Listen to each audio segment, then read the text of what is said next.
একদম কম খরচে রেস্টুরেন্ট স্টাইলে ড্রাগন চিকেন তোমরা কিন্তু খুব সহজেই বাড়িতে বানিয়ে নিতে পারবে। এর জন্য রেস্টুরেন্টে গিয়ে বেশি টাকা খরচা করতে হবে না। তো চলো দেখে নিই এই ড্রাগন চিকেন বানানোর জন্য কী লাগছে। তো প্রথমে আমি এখানে দেখো নিয়ে নিয়েছি চিকেন, আর চিকেনের পিসটা আমি একটু ছোট করে রেখেছি।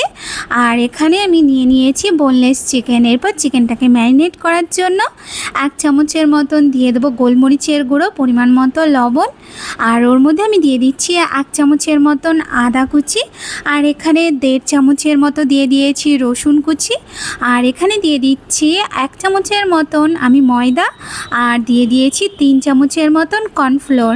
এরপর আমি ওর মধ্যে একটা ডিম ফাটিয়ে নিয়েছি। এরপর ওর মধ্যে দিয়ে দেবো 3 চামচের মতন তেল।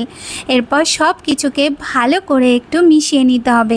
সব কিছু যখন ভালো মতন মেশানো হয়ে যাবে, এরপর চিকেনটাকে ঢাকা দিয়ে আধা ঘন্টার জন্য রেস্টে রাখতে হবে। মিনিমাম আধা ঘন্টা কিন্তু চিকেনটাকে রেস্টে অবশ্যই রাখবে। এরপরে কড়াইয়ের মধ্যে তেল গরম করে তারপরে একে একে চিকেনগুলোকে এইভাবে দিয়ে দেবো। চিকেনটা দেয়া হয়ে গেলে এরপর সাথে সাথেই মানে কয়েক সেকেন্ড ওয়েট করবে। ওয়েট করার পর সাথে সাথেই কিন্তু চিকেনটাকে নাড়িয়ে নাড়িয়ে এইভাবে 2 মিনিটের মতন একটু ভেজে নিতে হবে। চিকেনটা কিন্তু একদম কালারিং করবে না, চিকেনটাকে এইভাবে কন্টিনিউয়াসলি নাড়াতে থাকবে, তাতে করে চিকেনটা ভাজাও হয়ে যাবে আর চিকেনের কালারটা চেঞ্জ হবে না, মানে চিকেনের কালারটা এরকম সাদা সাদাই থাকবে। তো দেখো চিকেনটা ভাজা হয়ে গেছে।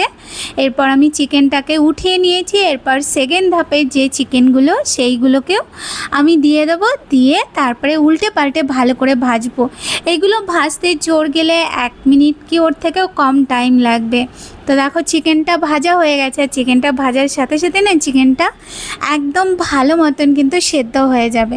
তো আমি সব উঠিয়ে নিয়েছি। এরপর আমি একটা আলাদা প্যানের মধ্যে দিয়ে দেবো যে চিকেনটা ভেজেছিলাম, সেই চিকেন ভাজার অল্প তেল দিয়েছি। এরপর আমি ওর মধ্যে দিয়ে দিচ্ছি 1/2 চামচের মতন একটু আদা কুচি, আর দিয়ে দেবো 1 চামচের মতন রসুন কুচি, আর এখানে আমি বেশ খানিকটা লঙ্কা দিয়েছি।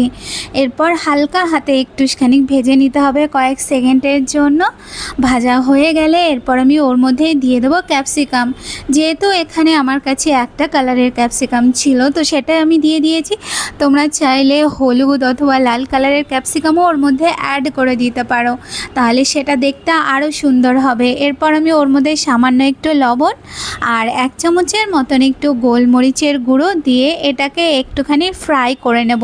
তো কয়েক সেকেন্ডের জন্য এটাকে ফ্রাই করে নিয়ে এরপর আমি ওর মধ্যে দিয়ে দেবো, এখানে আমি দিয়ে দিচ্ছি টমেটো ক্যাচাপ, আর ওর মধ্যে আমি দিয়ে দেবো 1 চামচের মতন ডার্ক সোয়া সস। এরপর আমি ওর মধ্যে যে চিকেনটাকে ভেজে রেখেছিলাম সেই চিকেনটা দিয়ে এরপর গ্যাসটাকে একদম হাই করে দিয়ে তারপরে এই সব কিছুকে 2 থেকে 3 মিনিটের মতন একটু ভালো করে নাড়িয়ে চাড়িয়ে নিতে হবে।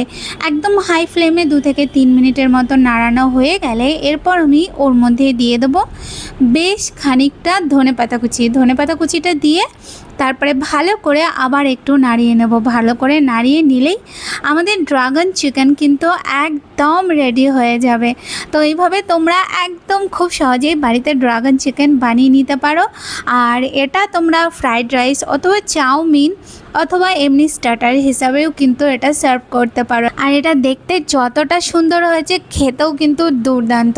তো রেসিপিটা ভালো লাগলে অবশ্যই ট্রাই করবে, আর আমাকে কমেন্ট করে জানাতে ভুলবে না যে তোমাদের কেমন লাগলো।